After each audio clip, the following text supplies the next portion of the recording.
नमस्कार, आप देख रहे हैं न्यूज कैपिटल एक्सप्रेस। मैं हूं आपके साथ गुंजन। विगत 10 सालों से आम चुनाव के परिणामों से ठीक 2 से 3 दिन पहले सभी सर्वे एजेंसियां बड़े मीडिया हाउसेस से मिलकर जानबूझकर एग्जिट पोल के ऐसे आंकड़े प्रस्तुत करती हैं जिससे सत्ताधारी भाजपा के लिए आम मतदाता भी मानसिक रूप से तैयार हो सके और फिर चुनाव आयोग व आयोग का असली खेल शुरू होता है। आयोग भाजपा की एक शाखा की तरह काम करता है और जनता में कितनी भी भाजपा विरोधी लहर हो लेकिन सरकार उसी की बनती है और कांग्रेस सहित सभी विपक्षी दल भी हाथ पर हाथ रखकर बैठे रहते हैं। कि 2014 में एग्जिट पोल आए थे और 2019 में भी आए थे, हर चुनाव में आते हैं। और एग्जिट पोल जिस तरीके से 2019 में आए थे तो हम लोगों को लगा था कि एग्जिट पोल गलत निकलेंगे, किसी कीमत पे भारतीय जनता पार्टी की सरकार दोबारा नहीं आ सकती।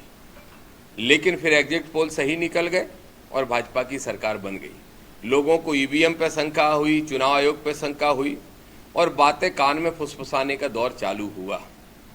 अभी आपने देखा होगा कि 2 दिन पूर्व फिर से एग्जिट पोल आए हैं, जहां आकलन सामाजिक संगठनों का, राजनीतिक दलों का, मीडिया के भी निष्पक्ष बंधुओं का ये था कि इस बार बराबरी की टक्कर होगी या फिर भारतीय जनता पार्टी थोड़ी पीछे हो सकती है। लेकिन फिर से एग्जिट पोल दिखा रहे हैं कि 350 से 450 तक सीटें मोदी जी ला रहे हैं।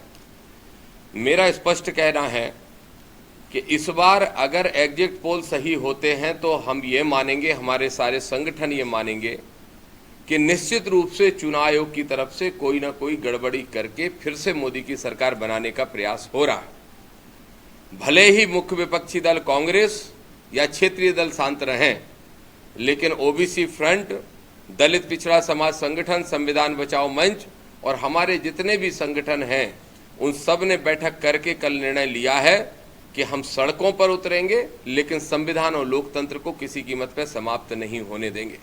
जिस तरह से कांग्रेस 4 दिन चर्चा करके और फिर गायब हो जाती है, उसके राष्ट्रीय नेता विदेश चले जाते हैं, हम इस तरीके का काम नहीं करेंगे। बल्कि अगर जो एग्जिट पोल दिखा रहे हैं वही परिणाम आ जाते हैं तो हम सड़कों पर उतरकर आंदोलन निरंतर रूप से चलाएंगे और किसी कीमत को नकली जनादेश को स्वीकार नहीं करेंगे। संविधान और लोकतंत्र की रक्षा करने का काम करेंगे।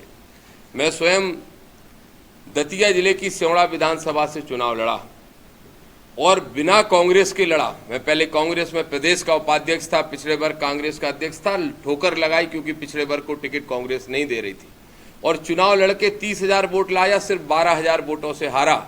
सिर्फ 12,000 से, बिना कांग्रेस के, बिना बड़ी पार्टियों के, और लड़ गया और 12,000 से मात्र हारा। जबकि कांग्रेस में ऐसे लोग बड़े पदों पर बैठे हैं जो 30-30, 40-40 हजार से कांग्रेस के टिकट के बावजूद हारे।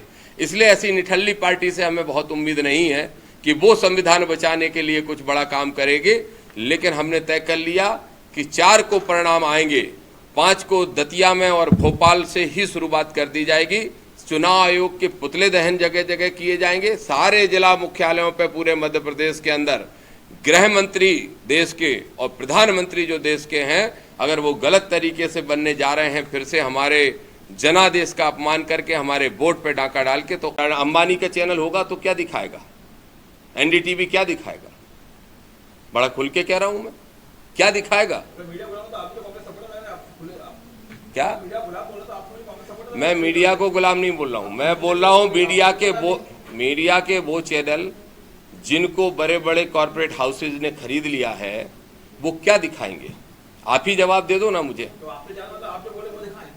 नहीं, सच दिखाओ ना, सच दिखाओ। सच वो जो आप दिखा रहे हो। अगर एनडीटीवी मीडिया की बात कर रहा हूं मैं बड़ी स्पष्ट तौर पे, जो अडानी का चैनल, आपको अपेक्षा है कि अडानी और अंबानी का चैनल सच दिखा पाएगा? किस पे? नहीं, बोलो क्या पूछना चाहते हो आप? आधार को क्या आप चाहते हो कि मैं जाके पूरा सर्वे करके प्रमाण ला के आपके सामने दूं? मैं as a politician, as a सामाजिक कार्यकर्ता, जो हमें दिखेगा वो हम बोलेंगे। आपको दिखाना है दिखाइए, नहीं दिखाना है मत दिखाइए, वो आपका विषय है। और मुझे मालूम है कि कौन मीडिया दिखाएगी और कौन नहीं दिखाएगी। इस देश में इस तरह मीडिया का बंटवारा, जातियों का बंटवारा, धर्म का बंटवारा 2014 के पहले कभी नहीं था जिस तरीके से अभी कर दिया गया। और यही देश के लिए खतरनाक है, यही संविधान और लोकतंत्र के लिए खतरनाक है। मैं सिर्फ ये कह रहा हूं कि अगर आप निष्पक्ष नहीं होते तो यहीं नहीं आते। आप अपनी रिपोर्ट दोगे, आप जाके अभी दोगे और दिखाया क्या जाएगा उन चैनलों पे जिनको बड़े बड़े उद्योगपतियों ने खरीद रखा है। ये कॉमन सेंस की बात है। आप मुझसे कह रहे हो कि प्रमाण दो, उसका प्रमाण मैं कहां से दे दूं कि अडानी और नरेंद्र मोदी कौन सी चाय रात को बैठ के पी रहे हैं? मैं कहां से प्रमाण दे दूंगा इसका? लेकिन एक कॉमन सेंस की बात है कि जिस चैनल को बड़े उद्योगपतियों ने खरीद लिया है वो चैनल क्या करेंगे? वही करेंगे जो आज कर रहे हैं, आपको भी सामने दिखाई दे रहा है।